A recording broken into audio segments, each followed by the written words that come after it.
So, Hello all and welcome.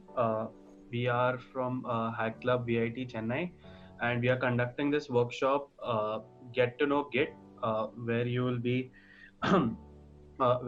trained a bit on your Git upskilling. So, over to you, Manak. You can start. Okay, so hey guys, my name is Mainak Sengupta and I'm from Vadodara, Gujarat, India. I'm a second year of electronics and computer engineering at VIT Chennai. So I got selected for GSOC 2020 and I'm an active open source contributor. So I come across Git quite often. Also, I'm the current technical lead at Hack Club VIT Chennai. Hack Club VIT Chennai is a project-oriented club, and we aim at building projects and contributing to the open source community. For the same reason, for us, Git is a very essential tool, and we are here to help you all with the same. So we have conducted this workshop in collaboration with MLH to teach you all of something, at least the basics about Git. Also, being students, GitHub has this awesome student developer package which we at Hack Club help you to get sooner. So we will be providing a link in the description where you can register for the student developer package offered by GitHub, and make sure to select VIT Chennai in the Hack Club/Hackathon field. Also, please use your university emails only. So that's it with the introductions. I guess now is the cue to start uh, presentation. Okay, so let's go. So how to collaborate with Git? So first, let's start with what is Git and what is GitHub. So basically, GitHub is a platform for code collaboration which uses the Git language for version control and provides you all with some awesome collaboration tools. So basically, the GitHub as is a graphic user interface that is used for the graphical user interface that is used for the code collaboration for the online repositories, functions, pull requests, etc., etc. While Git is the code line interface through which you can access many tools of GitHub.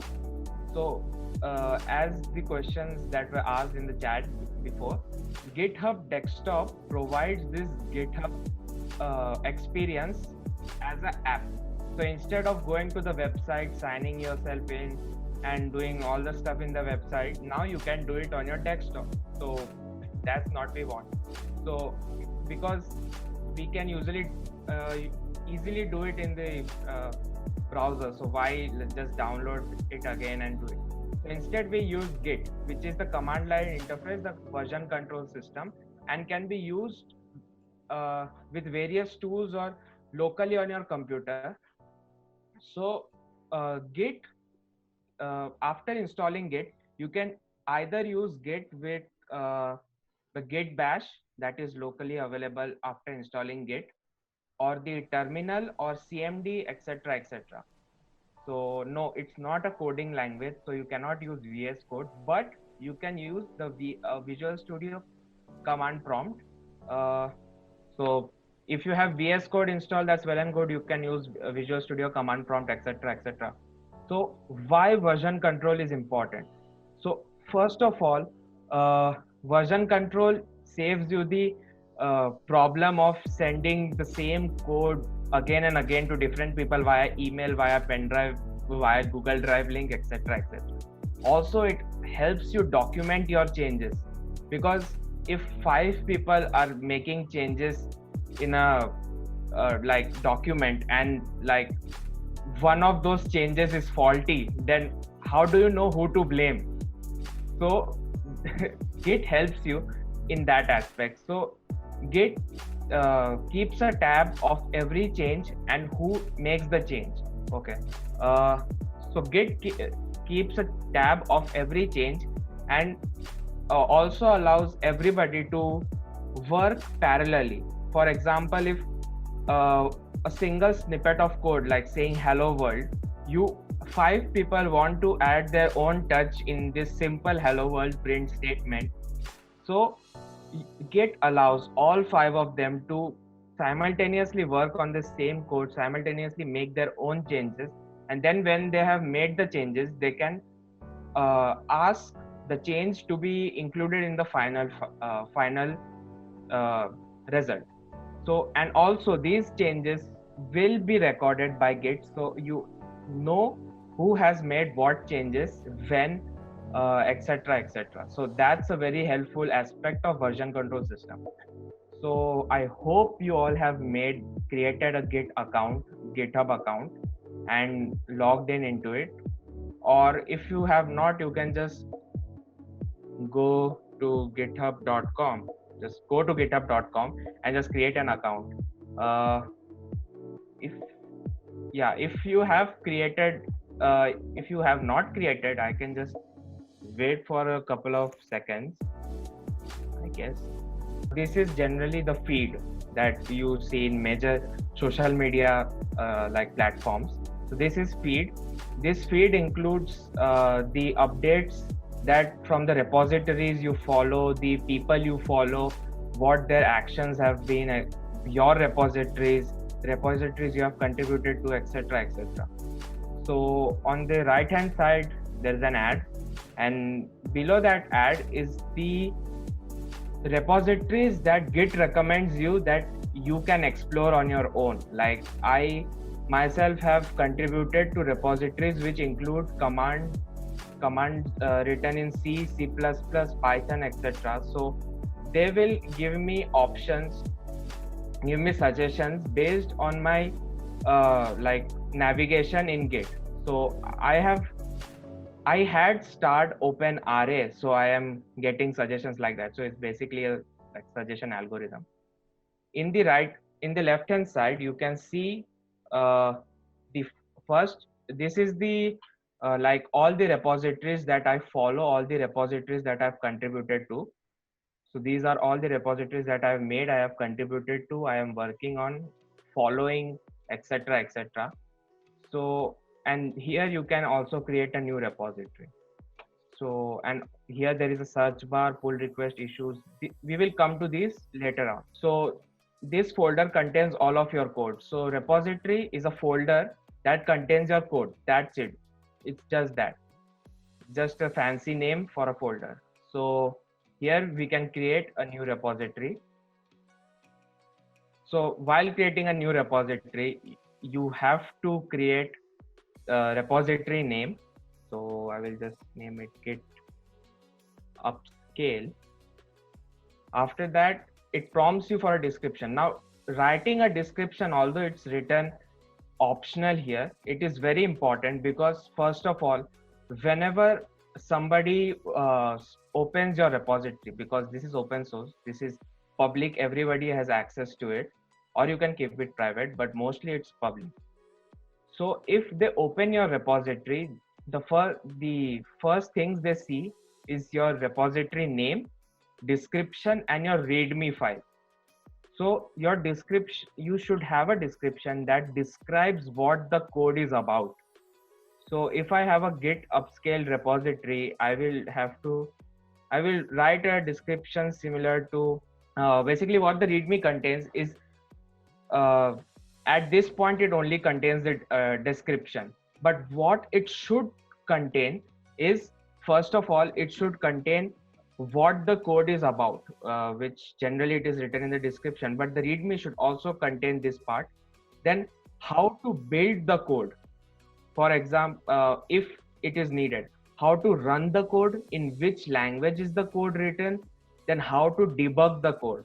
These are the main few points that readme should have, and it is generally necessary to create a readme because anybody who wants to access your code, who wants to run your code, needs to have this information. Because if I want to download, like say someday I want to like use a repository code for some reason, and I there are like 50 prerequisite modules that I need to install on my computer beforehand, but there's no README. So I am blank and I'm just thinking, why am I getting 40 errors while building this? So that's one of the reasons why a README is important. So all that. So what we are going to learn in Git is, first thing, repository, fork, branch. Now these are the very important points of a repository of Git. So you can already see many of those in this, like in this user interface. Here is the fork, here is the branch. You will also learn how to create pull requests, how to use commits, rebase, merge conflicts. Most of these are technical jargon which I will explain later on. But yeah, so after this you will be able to contribute to open source. So at least I hope so. So that's what we are planning to like cover in this workshop. So let's continue. So you have this. So what this is this is the owner of the repository and this is the name of the repository, which was obvious. So now on the right hand side we have unwatch, star and fork. So unwatch and star are basically the GitHub equivalent of follow and favorite. Basically that follow makes you like whichever repository you follow, all the updates about the repository will be shown in your feed. And starring a repository means that it's marked as important. So I guess that's it. It's not much important. Mostly star is not used. So the important part is fork. Now what is fork? Now as we talked before, the repository is just a simple folder that is on the Git server. So there is always an option of fork. Now what fork does is copies your repository from under your username into the person who is forking it. Let me show you through an example. So here you can see Coolpants Git Upscale. So what this means is Git Upscale is a repository which is owned by Coolpants. So I want to fork this into Hack Club VIT. Now we can see that this is a fork of Hack Club whose owner is Hack Club VIT, but it also shows which is the original document or repository from where it is forked. So while this creates an independent folder, independent repository, it is still connected to the parent repository. We will cover why this is important. So now we have created a fork. Now the fork and the main repository are independent of each other. So that means whatever changes you make in the fork will not affect the repository, and whatever changes you make in this repository will not affect the fork. That's it. But you also have the option of merging the changes that you have made in the fork with the repository and with the parent repository and vice versa, because there is a link between these two repositories from the fork.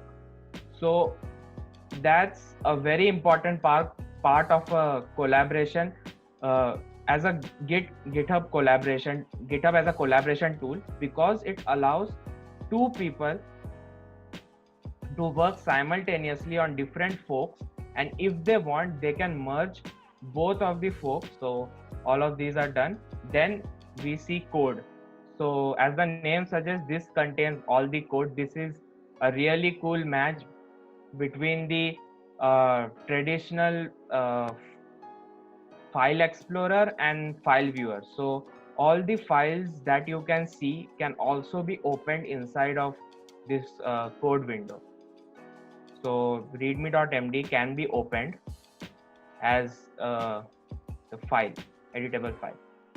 So as you can see in the interface, the code is displayed here, but also the readme is displayed. So every time you create a new repository, the main interface, the first interface of a repository always has along with the code, the readme, whatever the readme contains. That is also why readme is so important, because that is one of the first things a person is going to notice when he or she visit your repository. Now let's go to issues. So issues, as the name suggests, are issues. So basically anybody who can see the repository, not only the owner, anybody can create a new issue. So what an issue is, like, basically a issue is a issue with the code. So here you can write a title of a issue, just summarize what the issue is about. My problem is, why is there only readme in the code? There should be more. So here you need to write a description of your issue, because if you write, like, in a big program, like there are about 1,000 lines of code, if you write why is hello world not displaying, so this is such a general topic, the programmer does not even remember where hello world is displayed, where in which line of code hello world is displayed. So you need to write uh, where, like, particular description of your issue. So basically in GitHub the issue is divided. Yes, okay. So basically in GitHub the issue is divided into three parts. The first is what is the issue. Second is what is the expected result. Like, for example, why only I have for example, why only readme. So the description, the first, it should say that I expected to see some code in this GitHub workshop, why is there only a readme in the repository. And the second expected output should have, I need something more in this GitHub repository made for a Git upscale workshop. And the third is what output, what we find. So we have the description, we have the expected output, and we have the recorded output. The recorded output means that I only have found a readme. As you can see, I have created an issue. So here every issue has a tag like this. So like, this is used for referencing an issue. And now you can see that this issue is marked as open.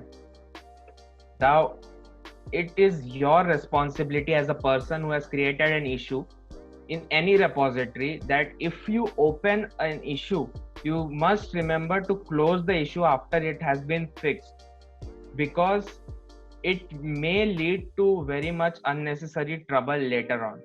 Because if there's an issue and it has been fixed and you have still kept it open, then other people who have found the same issue. So to avoid that, you should close the issue after your issue has been solved, or the programmer or the like, owner of the repository has said that he will fix the issue definitely.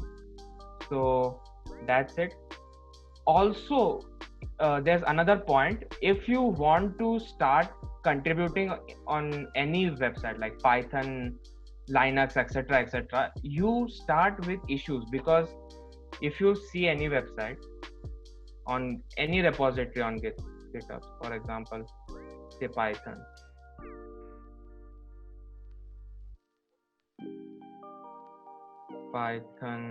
GitHub. So any repository on GitHub has a lot of issues. Like, okay, so Python does not have issues, it only has pull requests. Okay, our bad. So let's see this one. So yeah, this particular repository is of an organization, XBMC organization. Now this has 15 issues that are opened by several people. So these issues, the issues can also be used as a marker, like goals, for example. So you can also use the issues as updates to give updates about a new application that you are developing, or you can use the issues to your own benefit. Like, I am using Python, I found a really cool bug that I think I can fix. I will fix the code then create an issue, and after some time I will create a pull request that will reference that issue. I will come to that later on, creating pull request and all. So this will help the people at Python see that, okay, there's an issue and it has been solved by this person who has referenced the code. It does not matter that it's the same person who has opened the issue and in 4 minutes he has solved the issue. No, they just see that there's an issue, he has solved it, and thus it's a valid like pull request, and they, after like going through the checking process, they will include it in the next update maybe. So I guess that's it with issues. Close this issue first.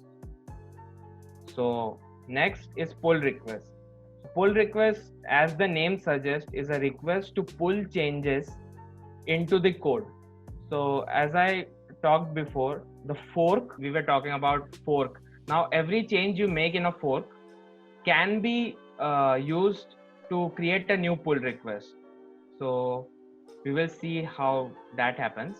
So okay, so pull request, every new pull request that anyone can make, because technically anyone can fork the repository, so anyone can make changes. So everyone has the option of creating a pull request, but only the owner of the main repository has the and the people who he marks as contributors to the repository through settings. You can explore all the other tabs later on, but this is not the scope of this video. But these all have pretty interesting functions. So returning to here, so only the main owner of this repository has the permission to merge any pull request with the main code. Okay, so pull requests are requests to pull changes from other folks, other branches to the code. Issues are issues. So that's it, I guess. So that's most of the important tabs that we are immediately going to use in this workshop. So coming down, we can see the master. So what master is, we just click on this. This is a branch. So what branch is a folder within the Git Upscale folder. So basically there's a folder named Git Upscale. It has another folder within it which is called master, and master contains this readme. So what branches are? Now branches are other folders which contain basically the same code as default. So if I want to create a new branch named new, I can just type it here, and I have the option of creating a new branch from master. So I click this, and now I have created a new branch which is exactly the same as master.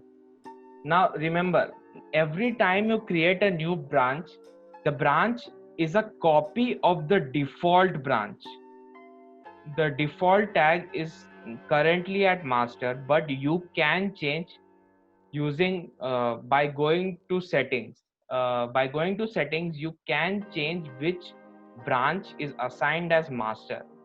And every time you create a new branch, the branch is a copy of the master.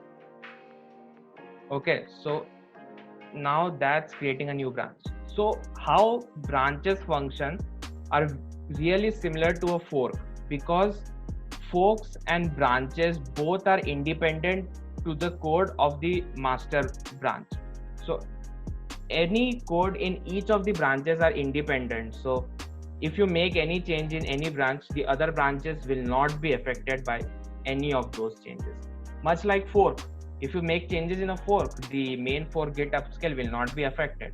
But like branches like forks can also have the option of merging the changes to master.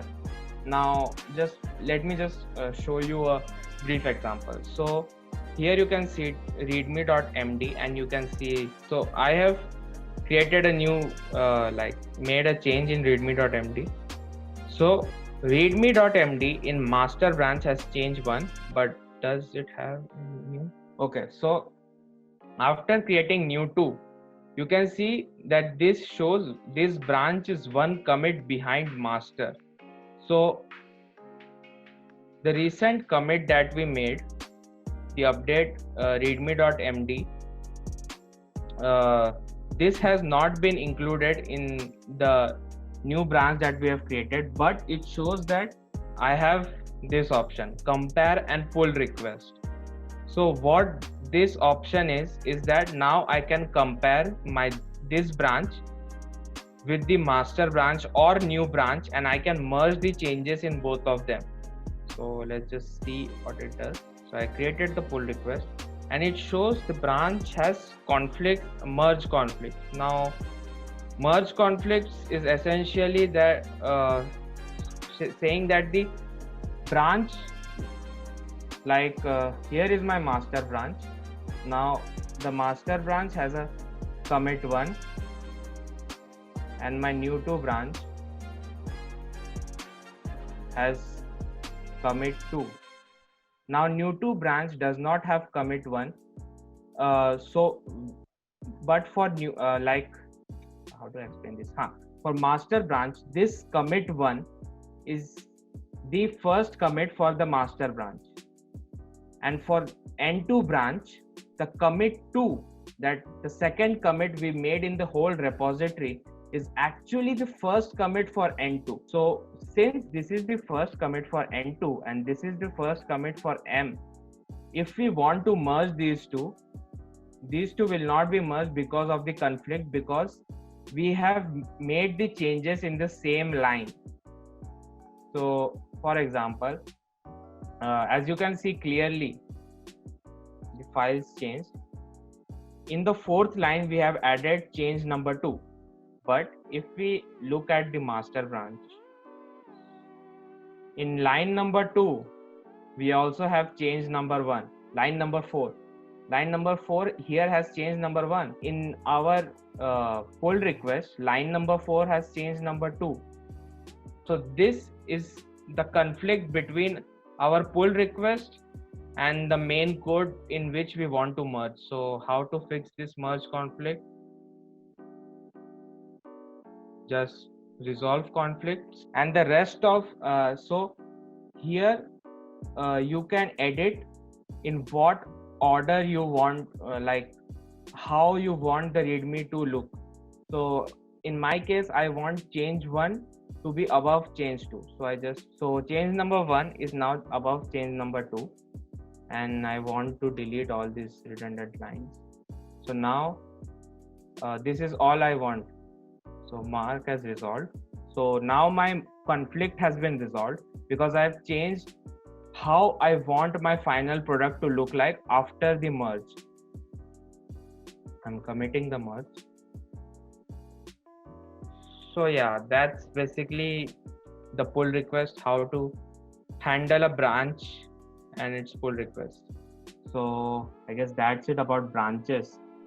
Then if you move on to the right side, you can see code over here. Now if you click on code, you can see a link. Now this link is not at all this link, although it may appear similar, because so what this is known as the remote link. Is a link that allows you to connect your local repository that is on your system to connect to your GitHub repository. So basically it's a stream. So the drawing, so this is your local system and this is your GitHub. So the stream is connected by this remote. So this is remote.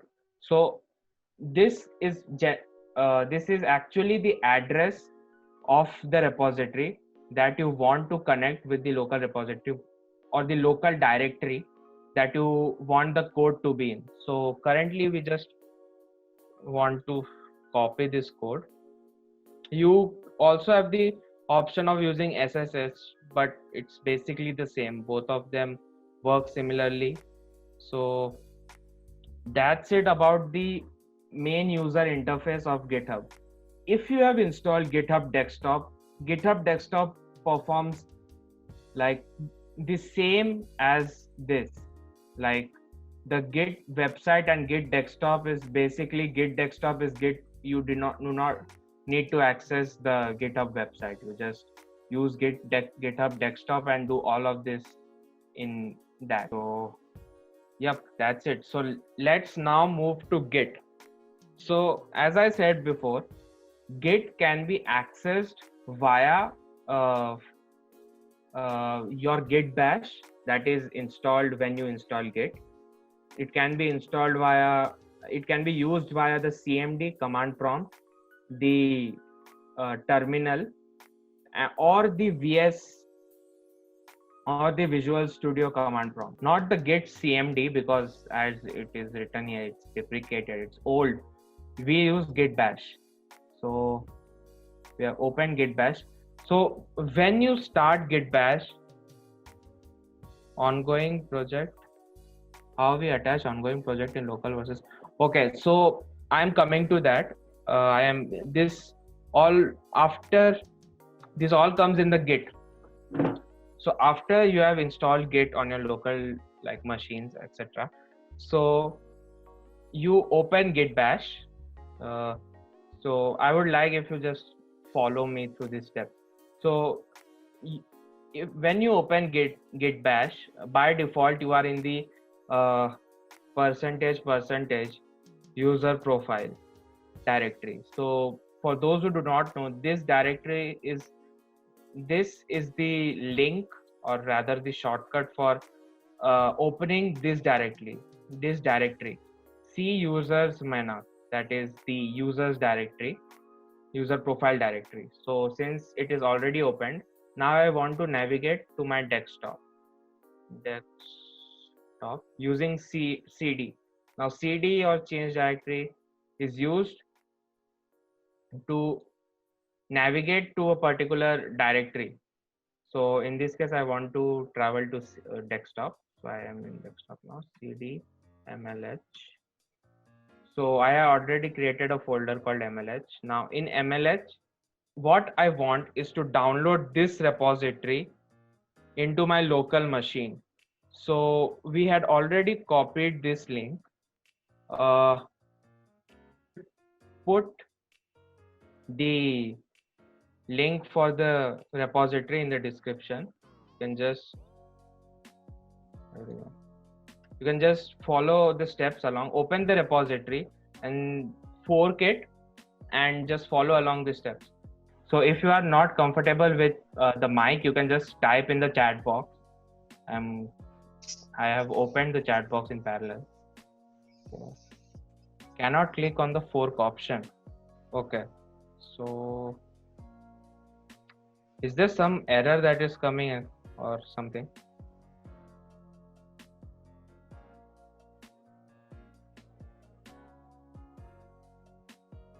Should be able to click on the fork option. Same for me. I'm not able to click on the fork option because it says that I'm not a member of any organization. Okay. So you made your did you make your account as a personal account, or using your university email? My personal account. Okay, so that's a problem. Okay, so you can always create your own repository, which is not a problem. Those who cannot fork can also create your own repository, or those who have not forked yet can also create your own repository. I can repeat the steps. Okay, so creating a new repository. So just go to github.com.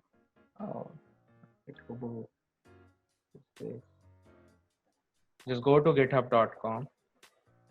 In repositories, click on new.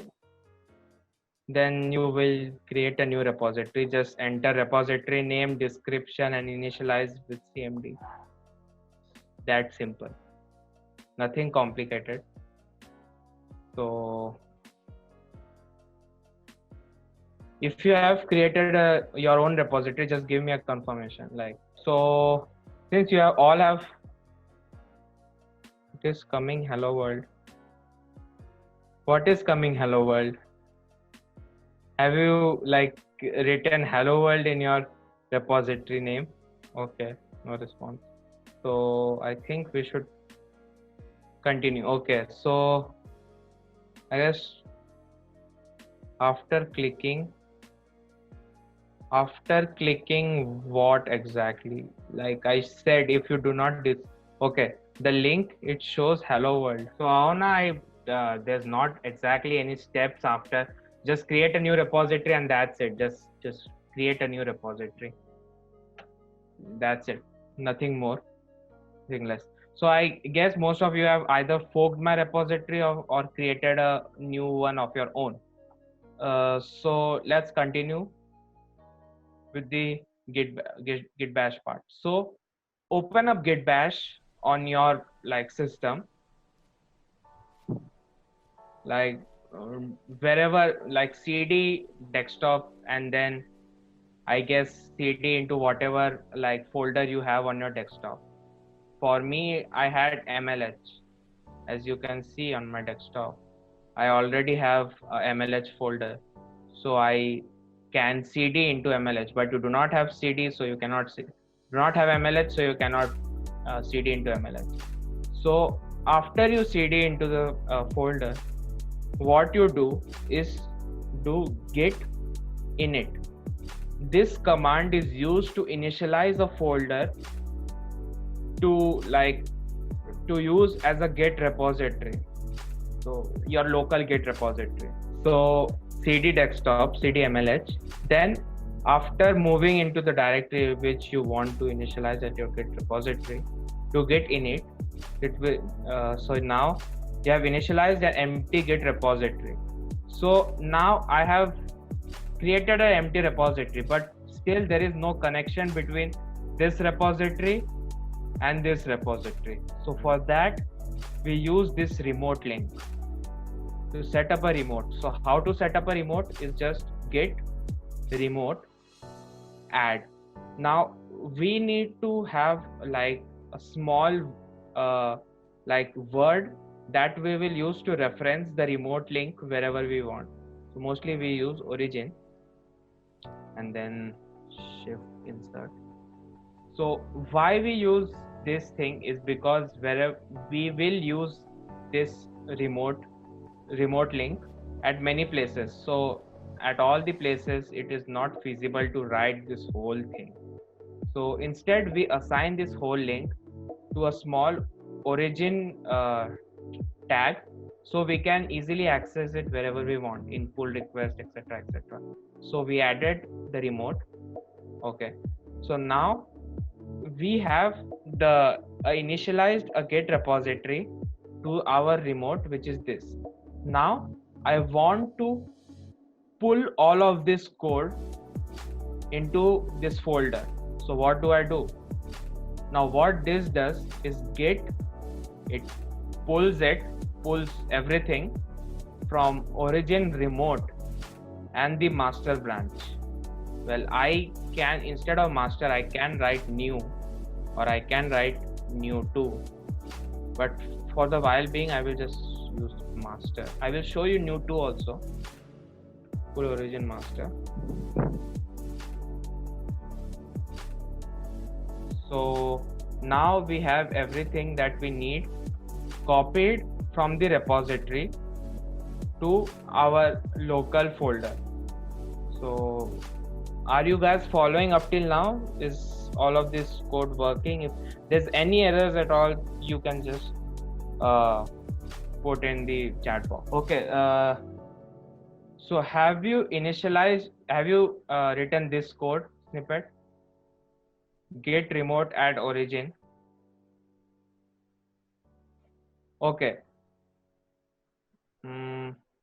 First, could you repeat where we get the link from? Okay, so if you have forked my if you have created a new repository, you go to code, right click on code, then here you will see a link.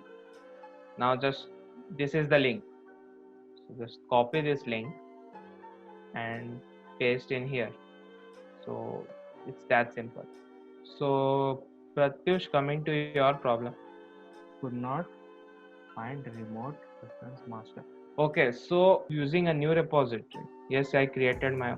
Okay, so in your case, did you write your in here? It will be actually http// whatever your username is / your name.get. Okay, so if all of these steps are not working, you can just use git clone and then paste. Okay, Pratyush, I told you, if you create a new repository, you need to initialize with a readme file. So if your repository is empty, what do you want? Like, you do not have any branch or anything, so you cannot clone your repository, so you cannot download your repository because there is nothing. So yeah, so if when you create a repository, make sure there is something in your repository. Like in mine, it has readme.md.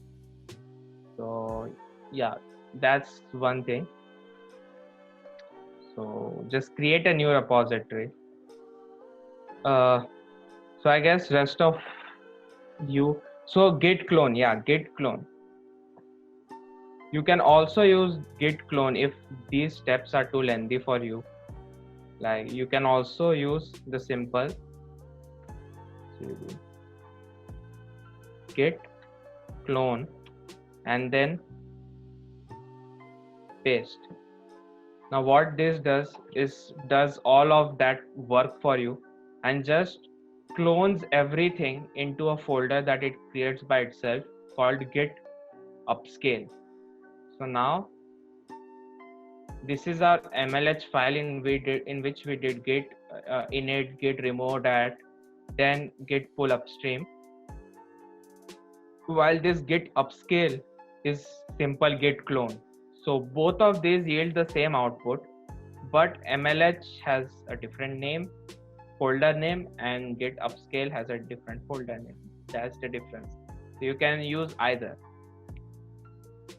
So Ahona, did it answer your earlier question how to link a local directory to a GitHub repository? So now we have everything that we need on our desktop. Now we can do whatever we want. Like, I have created these two files. I want to add this to my repository that is on GitHub. So I will cut this, will paste this here, and now now that I have added this, now these are the two changes that I've made. So my repository that is on GitHub is not recording any of these changes. Is that our local repository is ahead of our GitHub repository. So what we need to do is push all of this into our GitHub repository. So how to push here? So now I will cd into my mlh directory. I will see what my directory contains.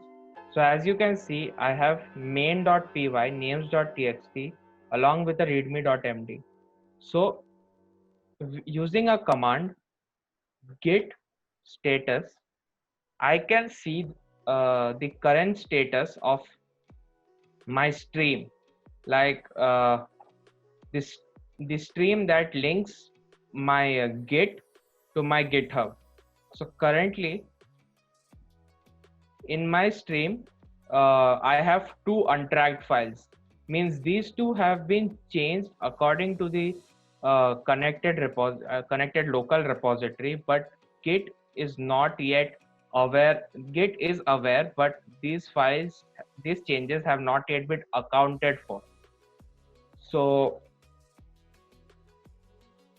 to account for these files, you just use git add dot. So what this does is it adds, the dot represents all of the files. So all of the files in this mlh folder will be added to the stream. So okay, now if I do git status, now I can see that these two files are currently on the stream. Now at this point we have a problem, because okay, I have cloned the file in my local folder, I have made changes, I have put the changes on the stream. So what is the problem? The problem is that Git does not know who you are. GitHub knows that you have signed it into GitHub, but Git is not yet told who exactly you are. It does not know your username, it does not know your email ID. So we need to configure who we are first in Git. So how to do that? It's just a simple code: git config -- global username is equals to, here is your username with which you want to contribute. So in this case my username is cool pants, so I will just write cool pants.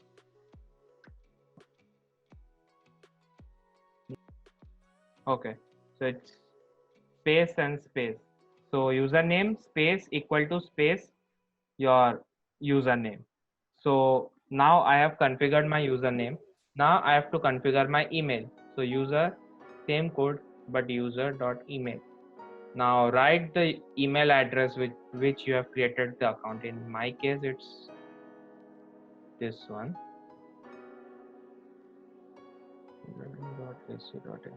So okay, so now I have configured which person is trying to create a pull request. So now I have cloned everything into my local system. I have created changes, I have added the changes to the stream, I have configured my user. Now what next? Next is git commit. Now git commit -m. -m is for message. So whenever you commit, you should write, no, it's not should, you have to write a particular commit message that is related to what changes you are making. So in this case I will write added to new files to the git account,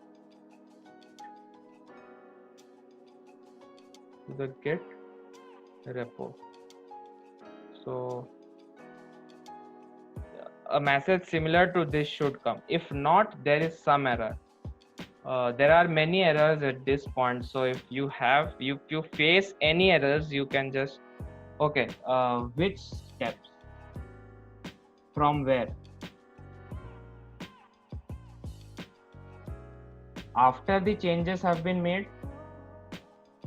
Okay, so Pratyush, I actually had two different files, but if you do not have two different files, okay, missed from creating origin.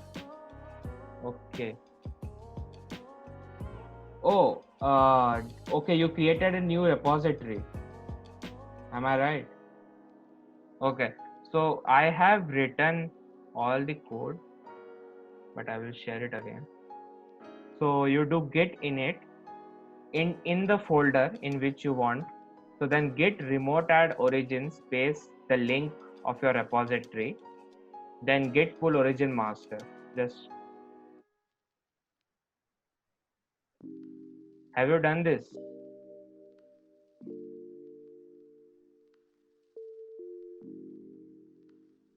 Okay, so after that you should have a local folder with the readme file. So what you can do is just open the readme file, make some changes like change number 4. Okay, now save the changes and then just repeat the steps. Okay, so what you need to do first is git add everything git add dot, then git config your username, this code, git config global username is equals to whatever your username is. After that, git config your email id, then just git commit -m, then add your message. Currently you have you can check the status of your changes. So in your branch master, both of the changes you have made have been committed. Now there are now you are just waiting to push them into the into the repository. So that is the final step. Use git push. Now the remote link, that is origin, and the branch in which you want to push, git push origin master. So this will push the code that you have on the stream into master branch in the origin remote link. So after this, all the changes that you have made should be visible in your main repository. So if I refresh this, see, I have now 2 more files. I have added 2 new files with the git repository. It's my commit and everything.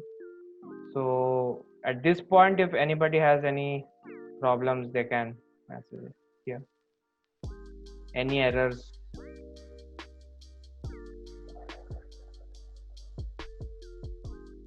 Okay, so pull request, currently you do not. I will come to that later on, even after this actually. So have you updated like what I did? Have you committed all the changes that you have made, like git push origin master? Have you done that?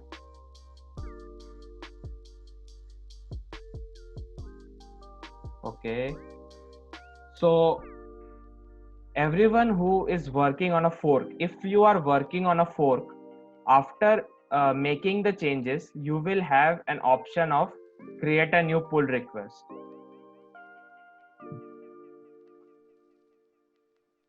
Are you getting such an option?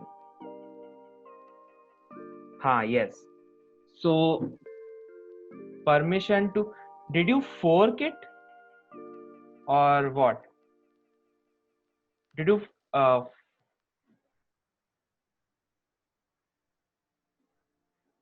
okay, you forked it. So what is your remote link? Did you use can you just share your remote link? What link you use for the remote?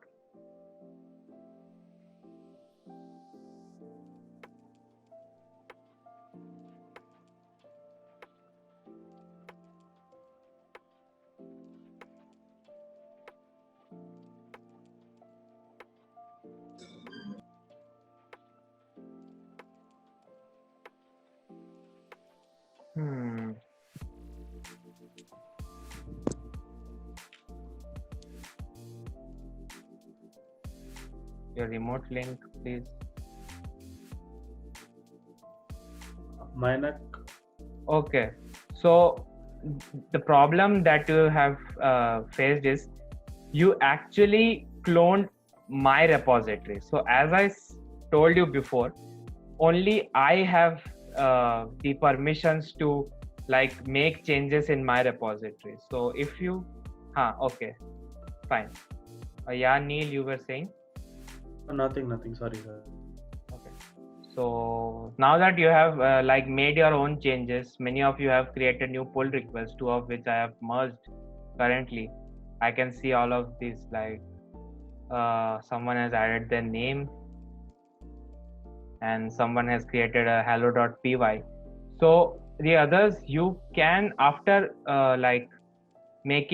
after committing all of your work on your fork, you have the option of the pull request, create a new pull request. And if you can just create a pull request, the rest of you who were not able to fork, please give me your GitHub account like username. Okay, you are unable to pull the change that I have made. Uh, okay, so what is the error? Are you getting any error?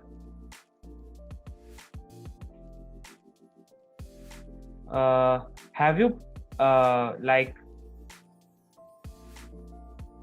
okay, so what is your remote link? Again, can you just send me the remote link that you have used?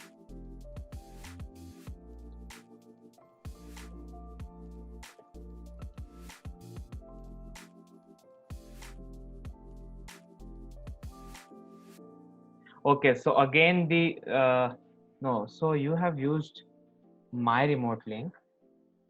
So you should be able to pull the change.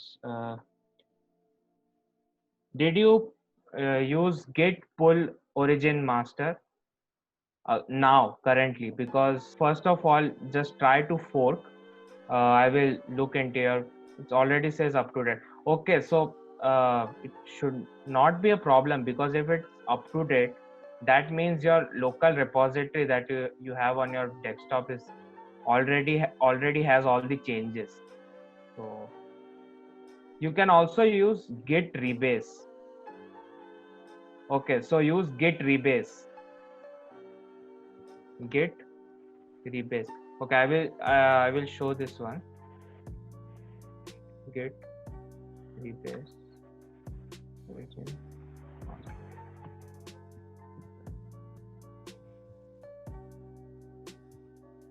And master branches.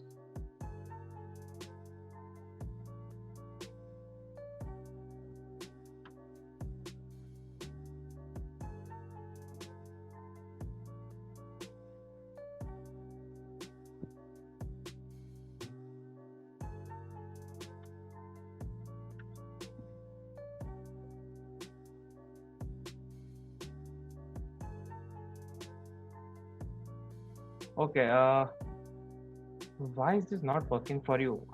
My git pull origin master is perfectly fine, perfectly working. So updated names.php.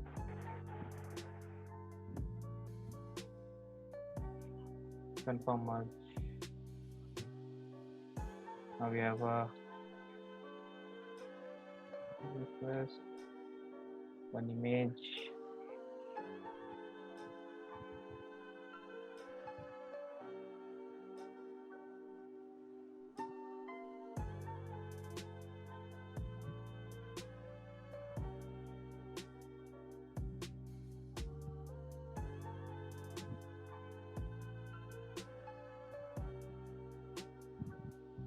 So, does your local branch have the readme.md in which you have pulled into?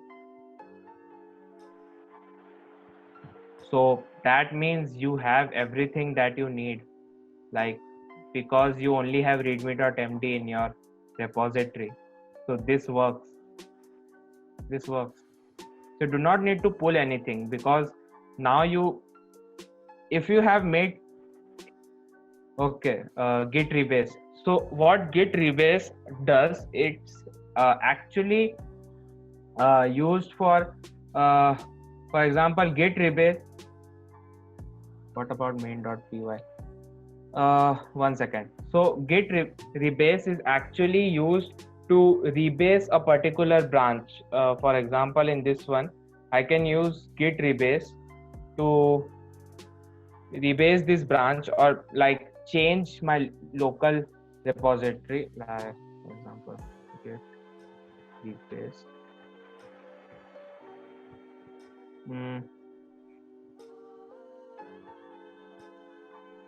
New. Okay. What the hell?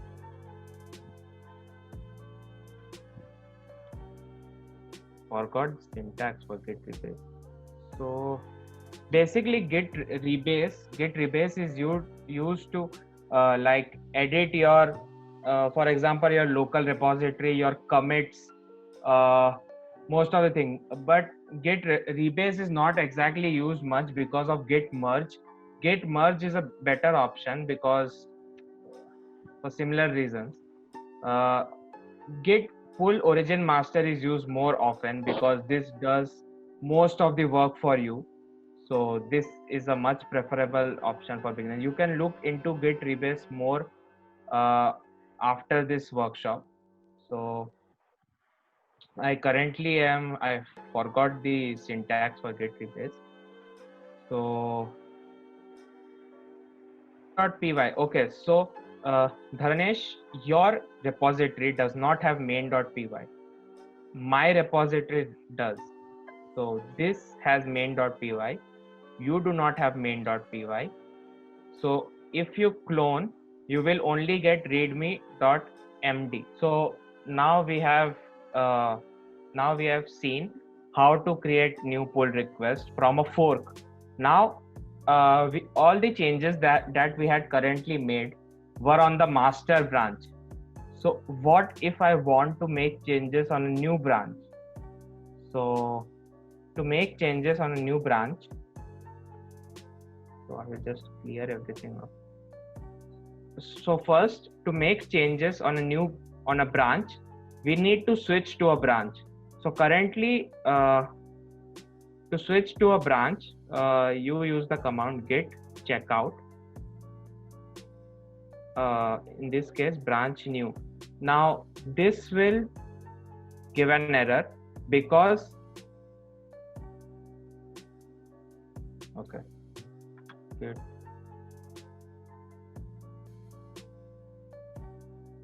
okay, git pull in master.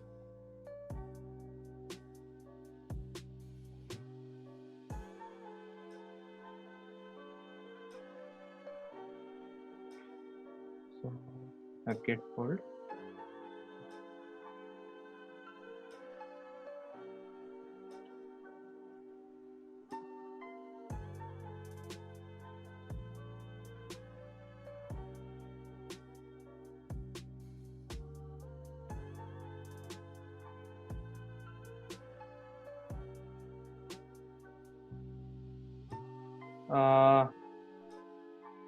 Probably in like a little time, because this is only one command that we have to go through, git checkout.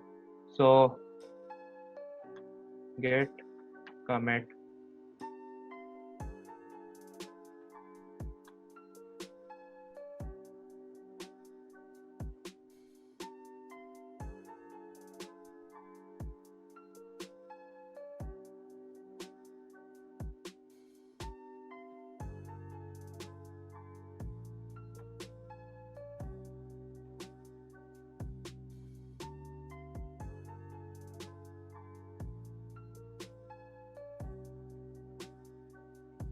do I have to clone it again? No, not clone it again, because the problem is your repository does not have anything. So what you could do is like create a pull request. Now just it worked. What worked?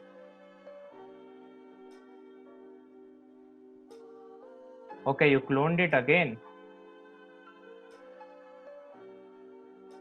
Oh, nice. Well, good for you. It worked. But here you can see. Let's refresh this. So here you can see that you have a README file, and you only have a README file. But I have so many files. So how do I like fix this problem? So what you can do is go to pull request, create a new pull request. Now what you can do is, I am making a pull request that is adding everything in this repository into this repository. So basically I'm taking everything that I have and I'm giving it to you. So create pull request, updating your fork.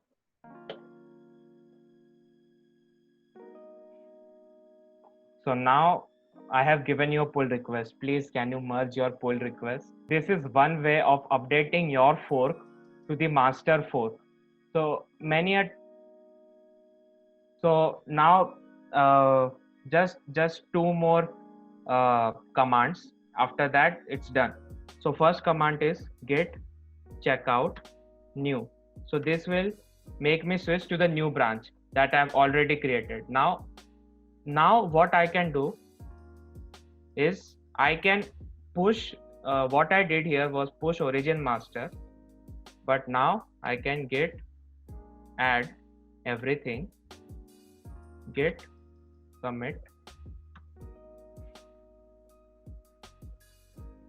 this goes to the branch. Okay. Then git push origin new. So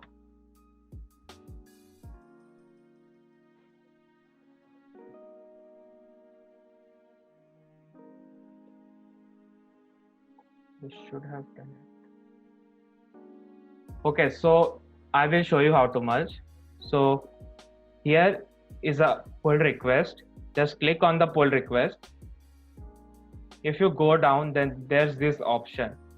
This branch has no conflicts, and then just click on merge pull request and then confirm merge. Okay, cool. So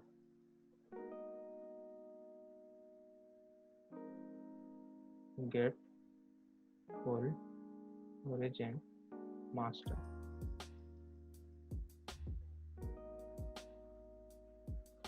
Okay, so now I want to put all of this into new.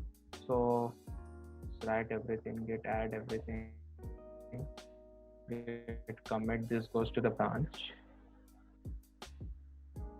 new. So yeah, now I have all of my changes from the master branch in the new branch. Okay, let's continue. So now we have seen how to switch to a pre-existing branch. Okay, now Dharinesh claims that he has done it. Okay, you have done it. Thank you. So as you can see, I had created a pull request. Now it's only one commit ahead of Cool Pants. So fair enough. So now we had seen in Git that how to switch and how to commit to a pre-existing branch. But what if I need to create a new branch? So to create a new branch, just write the old code git checkout. But instead of directly writing the name of the branch, add -b. Now -b is a command that you write in order to tell the interface that you want to create a new branch by the name of whatever the name you want. I want to make it new branch. I have little to no imagination. So git checkout -b new branch. So now I have created a new branch according to Git. So if I want to see here, I cannot. Can I see new branch? No, don't think so. You cannot see new branch because up till now there is nothing on the new branch. So until and unless we add something, we will not be able to see anything. So just do the same things again, git add everything, git commit to a branch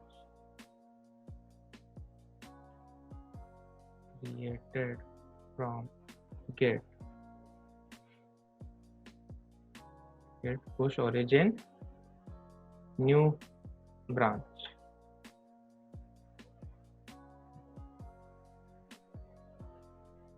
And I guess that's done. We have new branch. So now you know how to create branches, how to add the code to branches, how to add code to a already formed branch, etc., etc. Then how to create a pull request, how to merge a pull request, confirm merge. Then You can also create a couple of issues if you want, because forking is pretty tiresome. So you can create as many issues as you want. Just nonsense. So yeah, now we have covered all the topics in our workshop. So pretty much everything is done. Thank you for bearing with me. I know this has been a long workshop. So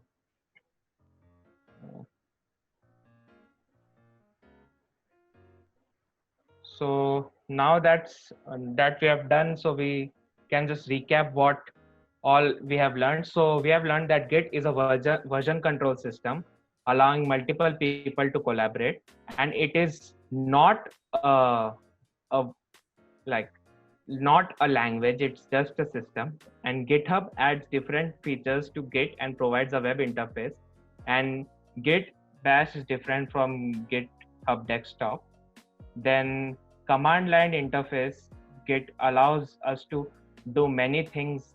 There are many commands that I have not covered, like Git interactive rebase, then many things like adding new remotes, etc., etc. So so here's a small quiz by MLH localhost. Just give this quiz a try. Just send the link, copy link. Just give this quiz a try. Most of these questions, the answers have been covered uh, in the session. I would be really thankful if you just do this. Hack Club, we also have a small link for the M, the certificates. The link is in the description. You can just access it. Now, what next? Now that you have learned Git, a whole lot of options are open to you. So now you can contribute to open source, maybe even participate in the next year's GSOC. Okay, I'm going to end the meeting. Goodbye, everybody. Great job. Thanks for coming, everybody. Goodbye. Thank you. Goodbye. Thanks a lot, guys, for coming out tonight. You guys Yes. can leave.